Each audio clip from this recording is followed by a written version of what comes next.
अलग दे रखते हैं, जैसे कि एक बटन यहाँ दे दी, इसके आगे दे दी, तो वो इसमें दोनों फंक्शन एक जगह कर रखे हैं। एक बार दबाएंगे तो कूलेंट ऑन हो जाएगा, दूसरी बार दबाएंगे तो कूलेंट ऑफ हो जाएगा। ठीक है, उसके आगे हम देख सकते हैं ये हमारे X1 है, X2 है, X10 है, X100 है।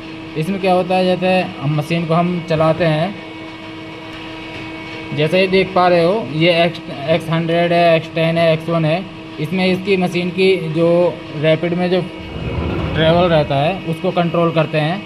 इसका हम आगे पूरा डिटेल से फिर यूज बताएंगे, जैसा कि आगे आएगा। अभी हम आपको एक इनका बेसिक इंट्रोडक्शन दे रहे हैं। और उसके आगे हमारा होता है रेफरेंस मोड। इस मशीन को रेफरेंस करने के लिए यूज करते हैं, जैसे होम पोजीशन पे ले जानी है उस हिसाब से। रिमोट का इसका कोई यूज होता नहीं है। बाकी उसके आगे हमारा स्पेंडल क्लॉकवाइज है, स्पेंडल स्टॉप है, स्पेंडल काउंटर क्लॉकवाइज है। ये जॉग मोड के साथ में कनेक्ट रहती हैं। जॉग मोड में मशीन ऑन रहेगी तो उसके आगे ये बटन काम करेंगी। जैसे इसमें स्पेंडल क्लॉकवाइज घूमेगा, इसमें रुक जाएगा, और इसमें काउंटर क्लॉकवाइज या एंटी क्लॉकवाइज घूमेगा। ठीक है, उसके आगे हमारा होता है चक ओडी क्लैंप या चक आईडी क्लैंप। ये दोनों बराबर में दे रखी हैं। ये मशीन में जैसे जॉज वगैरह में कट लगाने के लिए उस टाइम पे चक को बाईपास करके उसके लिए इनके दोनों बटनों का यूज होता है। ठीक है, उसके आगे हम यहाँ दिखा रहे हैं आपको, ये है सिंगल ब्लॉक। जैसे मशीन में हमारा ये प्रोग्राम लिख रहा है, इसकी एक लाइन को एक ब्लॉक बोलते हैं। अब हमें जैसे मशीन को ऑटो में चला के सिंगल ब्लॉक को ऑन कर देंगे तो एक बार साइकिल स्टार्ट करेंगे तो वो एक ही लाइन पढ़ेगी। सिंगल ब्लॉक का यूज प्रोग्राम से रहता है। जैसे एक लाइन को हमें चलाना है तो सिंगल ब्लॉक लगा देंगे तो एक ही लाइन चलेगी। अगली लाइन जब तक चलेगी नहीं, जब तक हम दूसरी बार साइकिल स्टार्ट नहीं करेंगे। ओके, उसके आगे हमारा है ड्राई रन। ये क्या होता है, मशीन को रैपिडली चलाने के लिए यूज करते हैं। जैसे मशीन नॉर्मल पोजीशन पे चल रही है, नॉर्मल स्पीड में चल रही है, उसकी स्पीड को बढ़ जाती है। उस हिसाब से इसको जैसे मशीन को इस बटन को ऑन करेंगे तो ये काफ़ी फास्ट चलेगी मशीन। ठीक है, जैसे कई बार क्या रहता है, हमने छोटा पीस लगा दिया और उस पर हमने प्रोग्राम दे रखा है काफ़ी बाहर से, तो उसकी स्पीड से जल्दी जल्दी काटने के लिए उस टाइम पे हम इसका यूज करते हैं। उसके आगे होता है हमारा ब्लॉक डिलीट। इसका क्या रहता है, इसका भी प्रोग्राम से रिलेशन है इसका भी। जैसे इस बटन को ऑन कर देंगे, जैसे ये हमारी यहाँ पर प्रोग्राम में लाइन लिख रही है, जैसे मान के चलो यहाँ आप देख पा रहे हो, अगर हम इस लाइन के आगे, जैसे यहाँ पर हमें ये लाइन चलानी, ये वाली लाइन नहीं चलानी बीच में से, तो इस लाइन के आगे हम एंड ऑफ ब्लॉक वाला साइन लगा देंगे।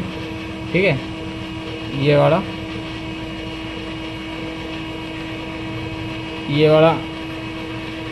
साइन लगा देंगे इस लाइन के आगे, तो इसको ये मशीन बाईपास कर जाएगी। उस केस में क्या है, ब्लॉक डिलीट का काम करते हैं। जैसे हमने फेसिंग का प्रोग्राम चला लिया और हमें टर्निंग का नहीं चलाना, तो उसको बाईपास कर जाएगी। उसके जितने भी प्रोग्राम की लाइन लिखी हुई है उनको सबको उसके सामने एक लगा देंगे और उसके बाद में उसको बाईपास कर जाएगी। अब उसके लिए हम चाहे तो ओडी का प्रोग्राम हो, चाहे आईडी का प्रोग्राम हो, या फेसिंग का हो, या टर्निंग का हो, किसी का भी हो, जिसको बाईपास करना, जिस लाइन को बाईपास करना, उसके आगे ये सिंबल लगा देंगे तो ये उसको बाईपास कर जाएगी। नेक्स्ट उससे आगे आती है हमारी M01। ऑन ऑफ के लिए उसी में है, या खाली M01 भी लिखा पा सकता है आपको। ये क्या होता है, जैसे हमारे यहाँ पर सीक्वेंस नंबर होते हैं प्रोग्राम में, ये जैसे देख पा रहे हो, जैसे ये N1 है, इससे आगे N2 है, उस हिसाब से इसका क्या रहता है। जैसे हम M01 वाली बटन को ऑन करेंगे तो एक मशीन की साइकिल स्टार्ट करेंगे तो N1 चलेगा, दूसरी बार स्टार्ट करेंगे तो N2 चलेगा। बेसिकली क्या है कि ये एक सीक्वेंस नंबर को ही पढ़ेगी। जब तक साइकिल स्टार्ट दूसरी बार नहीं करेंगे तब तक नेक्स्ट सीक्वेंस नंबर पे मशीन नहीं जाएगी। ठीक है, उसके आगे हमारा चिप कन्वेयर के लिए है, ये रिवर्स या फॉरवर्ड घुमाने के लिए। ये जिन मशीनों में चिप कन्वेयर वगैरह रहते हैं उसमें इनका यूज होता है। उसके आगे हमारा है चक क्लैंप या डी क्लैंप। ये यहाँ से भी हो जाता है, पैडल से भी हो जाता है, वो देखा जाता है। कई बार मशीन यहाँ से भी कर लेते हैं, वहाँ से भी कर लेते हैं, दोनों पोजीशन में चक क्लैंप डी क्लैंप हो जाता है। ये बटन होती है हमारी टेल स्टॉप के लिए, रिवर्स या फॉरवर्ड। ये पैडल से भी काम करता है, इस बटन से भी काम करता है। टेल स्टॉप को इन आउट करने के लिए इस बटन का यूज होता है। ठीक है, यहाँ तक आपको समझ में आ गया। नेक्स्ट हमारे इसमें कुछ हमारी ये हार्ड की जो है, ये हमारा MPG हैंडल है। जैसे मशीन को आगे पीछे करने के लिए, ऊपर नीचे करने के लिए इसका यूज़ करते हैं। ये बटन भी वही एक्स जेड के लिए ऊपर नीचे करना है, तो उसके हिसाब से इन बटनों का यूज होता है। आगे हमारी फीड ओवरराइड है, ये वाला देख पा रहे हो, जैसे मशीन की स्पीड रहती है उसको कंट्रोल करने के लिए इसका यूज करते हैं। ये हमारा स्पेंडल ओवरराइड के लिए है, जिसमें हम स्पेंडल की स्पीड को कंट्रोल करते हैं। ठीक है। नेक्स्ट यहाँ पर आ जाती है हमारी साइकिल स्टार्ट, और ये है हमारी साइकिल स्टॉप। ये रीसेट वाली बटन दे रखी है, इसमें एक एक्स्ट्रा है, उसका कोई दिक्कत नहीं, यहाँ से भी रीसेट कर सकते हो, वहाँ से भी कर सकते हो। ठीक है। ये हमारी है प्रोग्राम की या एडिट की या जो भी बोल सकते हैं, हमें कोई भी प्रोग्राम लिखना है तो इस की को इधर कर देंगे तो प्रोग्राम लिखने के लिए रेडी हो जाएगी मशीन, और इधर कर देंगे तो बंद हो जाएगी। ठीक है। ये मशीन CNC ऑन ऑफ करने के लिए, इसकी वजह से मैन पावर को ऑन ऑफ करने के लिए इन बटनों का यूज होता है।